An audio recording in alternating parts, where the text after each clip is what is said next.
আসসালামু আলাইকুম সবাইকে। কেমন আছেন সবাই? আজকে আমি দেখাবো কিভাবে আমরা তেল রঙের পেইন্টিং করব এবং তেল রং পেইন্টিং করতে কি কি জিনিস লাগে তা আজকে আপনাদের সঙ্গে আমি শেয়ার করব। তেল রং ব্যবহার করতে আমাদের ব্রাশ লাগে। শুধু ব্রাশ, যে কোনো ব্রাশ দিয়ে আমরা তেল রঙের পেইন্টিং করতে পারবো না। এখানে আমি ব্রাশ যেটা নিয়েছি সেটা হচ্ছে খুব হার্ড এবং শক্ত। সেই ব্রাশ দিয়ে আমরা তেল রঙের পেইন্টিং করব। তেল রং পেইন্টিং করতে খসখসে ব্রাশ লাগে। স্মুথ এবং সফট ব্রাশ দিয়ে তেল রং করা যায় না। এই যে এটা হচ্ছে ওয়াটার কালার পেইন্টিং এর ব্রাশ, অনেক সফট আর স্মুথ। এটা দিয়ে আমরা তেল রং পেইন্টিং করতে পারবো না, তাই তেল রঙের ব্রাশ আলাদা এবং অয়েল রঙের ব্রাশ আলাদা, ওয়াটার কালারের ব্রাশ। এখানে আমার রয়েছে থিনার, যা তেল রং ব্যবহার করতে লাগে, এবং তেল, এটা হচ্ছে আমার তিসির তেল। আমরা অয়েল কালার পেইন্টিংয়ে তিসির তেল অথবা কালো জিরার তেল পেইন্টিং করব। এটা হচ্ছে তেল রং পেইন্টিং করার প্লেট, আমি আগে থেকে ইউজ করছি তাই রং আছে আর কি। আর এগুলো হচ্ছে অয়েল কালার, আমি অনেক দিন আগে এগুলো ব্যবহার করছি, তো তাই কালারগুলো কেমন একটু কালচে রঙের হয়ে গেছে। মানে তেল রঙের কালারগুলো না অনেক দিন ধরে ফেলে রাখলে কেমন ভিতর থেকে একটা কি জানি বের হয়ে আসে আর কেমন আঠালো আঠালো হয়ে যায়। এবার আমরা কথা বলি পেজ নিয়ে।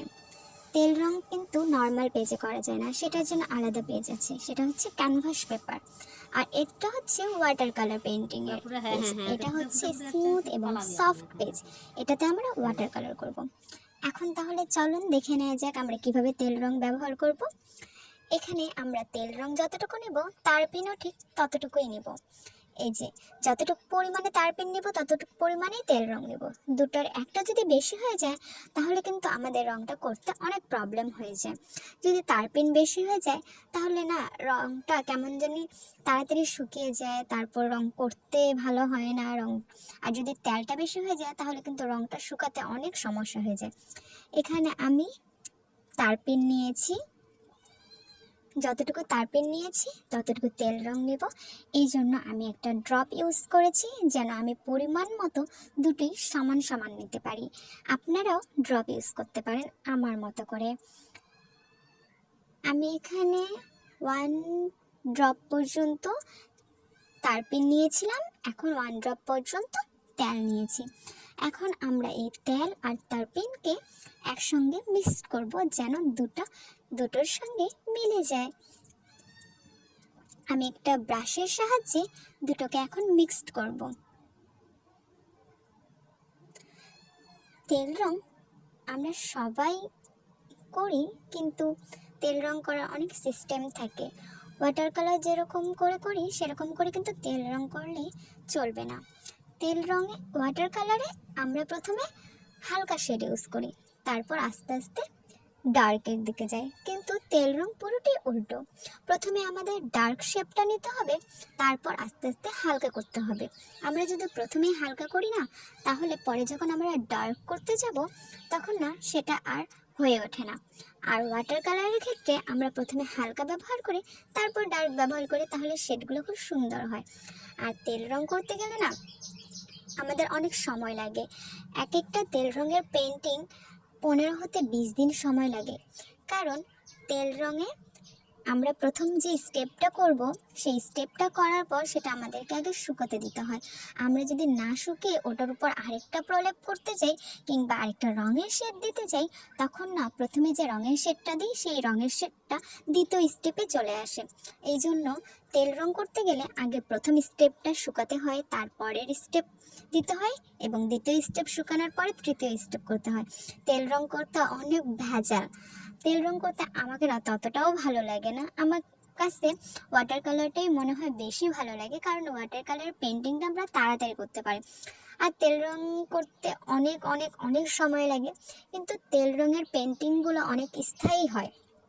এক একটা তেল রঙের পেন্টিং অনেক বছর পর্যন্ত থেকে যায়, কোনো সমস্যাই হয় না। আমি এখানে একটা তরমুজ করছি। আমি প্রথমে ডার্ক শেডটা দিয়ে নিচ্ছি।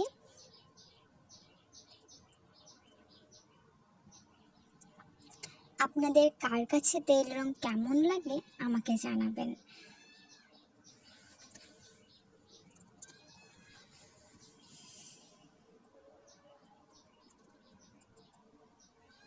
এই যে আমি দেখে নিলাম এটা একটু শুকিয়েছে কিনা। প্রথম স্টেপ করার পর আমি একটু শুকোতে দিয়েছিলাম রোদ্রে, যেন এটাতে আমি দ্বিতীয় স্টেপটা করতে পারি। আজকে আমি ফার্স্ট ভয়েস দিচ্ছি, তো তাই আমাকে খুব নার্ভাস লাগতেছে। আপনারা প্লিজ কিছু মনে করবেন না, কারণ এর আগে আমি কখনো ভয়েস দিইনি। আমি মিউজিক ইউজ করেছি, কিন্তু দেখতেছি সবাই ভয়েস দিচ্ছে। আসলে আমিও দেখলাম যে ভয়েস দিলে বিষয়টা ভালো হয়। ভয়েস দিলে হচ্ছে কি, আমি কিভাবে ড্র করতেছি, কি কি ইউজ করতেছি এবং কোন স্টেপে করতেছি সেটা আপনাদেরকে জানাতে পারি। আর মিউজিক দিলে না আমরা সেটা বলতে পারি না। তা আমার মনে হইলো যে মিউজিকের চেয়ে না ভয়েসটাই মনে হয় বেস্ট হবে, তাই আমিও ভয়েস দেওয়ার জন্য আজকে ভয়েস করছি। আপনারা সবাই আমাকে সাপোর্ট করবেন, যেন আমি নেক্সট ভিডিওতে এইভাবেই আপনাদেরকে ভয়েস দিয়ে সাহায্য করতে পারি। আমি প্রথমে এখানে ডার্ক লাল রংটা ইউজ করছি। এরপর আমি এখন এটা কিছুটা শুকিয়ে নিয়েছি। শুকিয়ে নেওয়ার পর এই যে আমি এখন এটাতে একটু সাদা দিচ্ছি, এটা লাইট করার জন্য। যে আলোটা এপাশে পড়েছে, তরমুজটার এপাশে আলোটা পড়েছে সেটা দেখানোর জন্য আমি এখানে হোয়াইট রংটা ইউজ করেছি। হোয়াইট রঙের শেড দিব। আমরা একটা জিনিস লক্ষ্য রাখবো যে এক পাশে অন্ধকার এক পাশে আলো। রং করার ক্ষেত্রে এবং ছবি আঁকার ক্ষেত্রে আমাদের লাইটটা খুব ভালোভাবে লক্ষ্য রাখতে হবে যে কোন পাশে অন্ধকার করতেছে আর কোন পাশে লাইট করতেছে। কারণ একটা ছবি তখনই বাস্তবে রূপ নেবে যখন সেটাতে আলো এবং অন্ধকারের প্রতিচ্ছবিটা ফুটে উঠবে। কিন্তু সেখানে যদি আলো এবং অন্ধকারের প্রতিচ্ছবি ফুটে না ওঠে, সেই পিকটা কিন্তু কার্টুন কার্টুন লাগবে, রিয়েলিস্টিক মনে হবে না। তাই আমরা যে পাশে লাইটিং করব সে পাশে রংটা একটু ডার্ক করব এবং তার বিপরীত পাশের রংটা একটু হালকা করব, এবং সেখানে আমরা বেশিরভাগ কালো দিয়ে অন্ধকার করার চেষ্টা করব, যেন দেখে মনে হয় যে এক পাশে সূর্যের আলো পড়েছে এজন্য সেটাতে একটু লাইট করছে, এবং অন্য পাশে তার প্রতিচ্ছায়াটা পড়েছে এজন্য সে পাশে অন্ধকার করেছে।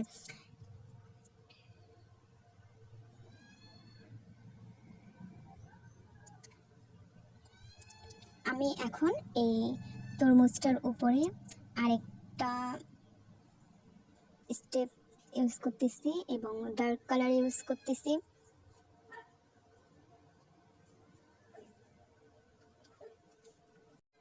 আমি এখন এটার নিচে হালকা একটু সাদা প্রলেপ দিয়ে নিচ্ছি। এরপর সাদা এবং সবুজ রং দিয়ে আমি একটা পেস্ট কালার তৈরি করেছি, সেই পেস্ট কালারটা দিয়ে নিচ্ছি তরমুজের খোসার কালারের জন্য। পেস্ট কালারটা দেয়া হয়ে গেলে আমি এটার উপরে ডার্ক সবুজ কালারটা ইউজ করব। আমি এখন এখানে ডার্ক সবুজ কালারটা ইউজ করছি, যেন এটা রংটা খুব ভালো হয়। আমরা রিয়েল রং আনার জন্য একটি রঙই ব্যবহার করি না, প্রথমে একটি স্টেপের রং ব্যবহার করি এবং দ্বিতীয়ত আরেকটি স্টেপের রং ব্যবহার করি, তাহলে কালার মিক্সিংটাও খুব ভালো হয়। তরমুজের বিচি করার জন্য আমি এখানে কালো রঙটা ব্যবহার করব এবং ছোট ছোট করে চিকন তুলির সাহায্যে সেই বিচিগুলো দেওয়ার চেষ্টা করব।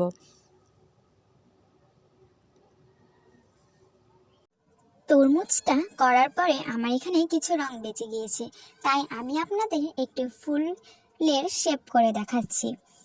আমি দু ধরনের কালার নিয়েছি, ব্রাশের এক পাশে লাল কালার এবং ব্রাশের অন্য পাশে সাদা কালার দিয়ে কিভাবে আমরা একটি ফুল বানাবো সেটাই দেখে।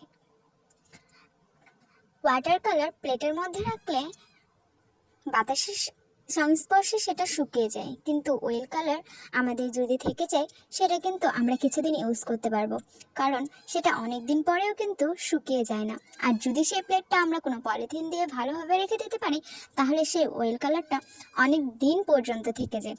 এই জন্য ওয়েল কালারের একটা সুবিধা রয়েছে যে আমরা একদিন রং করার পরে আবার কিছুদিন পরে সেটা আবার ইউজ করতে পারি, কিন্তু ওয়াটার কালার কিংবা ফেব্রিক কালার কিংবা পোস্টার কালারের ক্ষেত্রে আমরা সেটা পারি না। সেটা প্লেটের মধ্যে থাকলে কিছুক্ষণের মধ্যে সেটা শুকিয়ে যায় এবং পরে সেটা রং করা সম্ভব হয়ে ওঠে না। ওয়াটার কালারে একটু পানি দিলেও সেটা সম্ভব হয়, কিন্তু পোস্টার আর ফ্যাব্রিক কালারের মধ্যে সেটা সম্ভব হয়ে ওঠে না। আর ওয়েল কালারের ক্ষেত্রে এটা খুবই একটা দারুণ সুবিধা। আমার মোটামুটি এখানে ফুলটা হয়ে গিয়েছে। ফুলটা ততটাও ভালো হয়নি, কারণ আমার মাথার মধ্যে আসছিলই না যে আমি কী ধরনের ফুল করব। আপনারা সবাই আমাকে সাপোর্ট করবেন এবং আমার পাশে থাকবেন, আমি যেন আপনাদেরকে নতুন নতুন ভিডিও নিয়ে দেখাতে পারি। সবাই লাইক করবেন, কমেন্ট করবেন এবং শেয়ার করবেন। আসসালামু আলাইকুম সবাইকে।